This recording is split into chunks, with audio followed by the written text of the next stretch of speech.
Senhor Presidente, senhores deputados, a necessidade de uma proteção jurídica para os idosos, especialmente densificada, não constitui uma novidade no nosso ordenamento jurídico, quer no âmbito civil, quer naquele cuja missão é o abrigo das situações que ofendem mais gravemente os valores sociais e humanos essenciais, o direito penal. Saliente, de modo a não restarem dúvidas, esta constatação não decorre de uma eventual visão que defenda que ter mais idade constitui uma ineptidão ou uma insuficiência que por si só mereça especial amparo. Pelo contrário, atingir uma maior longevidade e chegar ao entardecer da vida representa um bem social de valor inestimável. Consubstancia-se numa enorme riqueza para o próprio e para todos os que têm o privilégio de aproveitar a experiência e o saber que se acumulam com o passar dos anos e que sempre se revelou fundamental enquanto processo natural e mais idóneo para a transmissão das culturas e o medrar de todas as civilizações.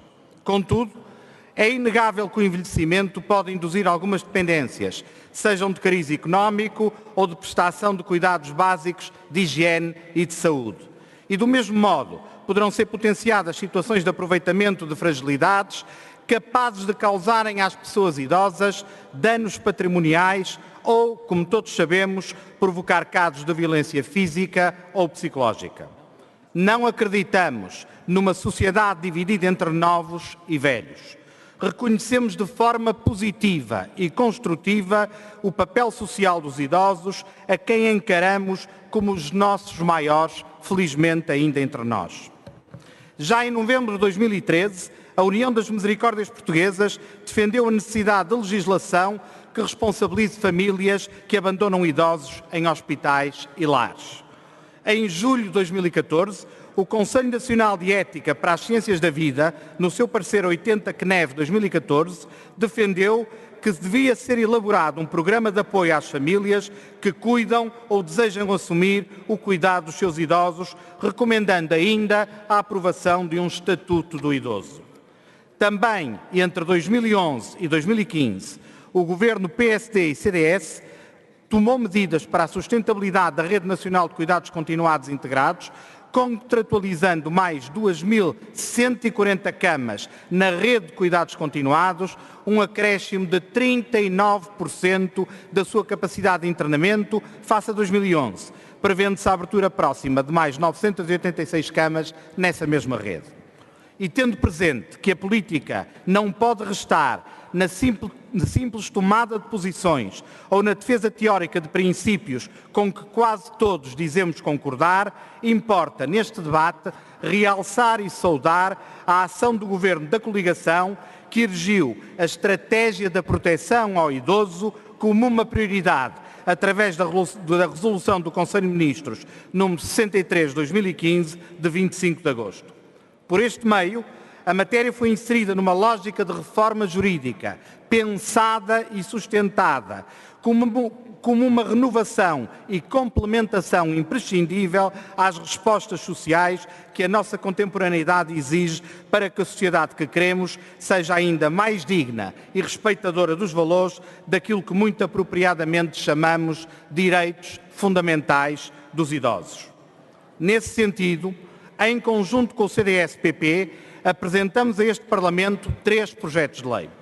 No primeiro, altera-se o Código Civil e legislação civil avulsa, de acordo com o espírito de resoluções das Nações Unidas e convenções internacionais que se têm dedicado à renovação da matéria das incapacidades.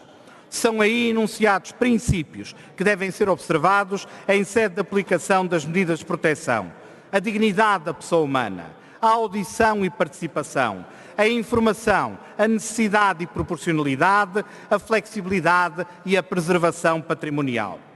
Partilhando uma visão global e integrada da pessoa com capacidade diminuída como sujeito de direitos, redesenha-se o Instituto das Incapacidades, prevendo-se como nova figura de caráter geral as medidas de proteção de maiores em situações de incapacidade.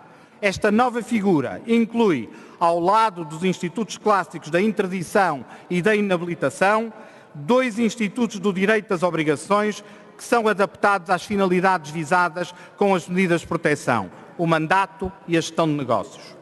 No segundo projeto de lei, consequência direta do anteriormente descrito, são alteradas as leis eleitorais, designadamente o regime jurídico das eleições para a Presidência da República, da Assembleia da República, dos órgãos das autarquias locais e do referendo local, adequando-se as incapacidades eleitorais ativas ao novo regime das incapacidades.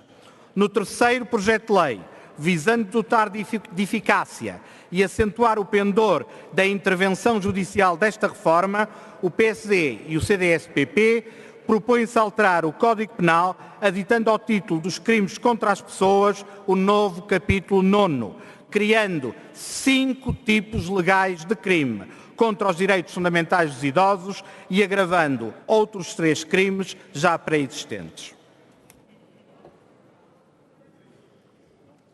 Senhor Presidente, senhores deputados, o PSD é um partido humanista, cuja essência ideológica e de visão do mundo reside nas preocupações sociais que o integram.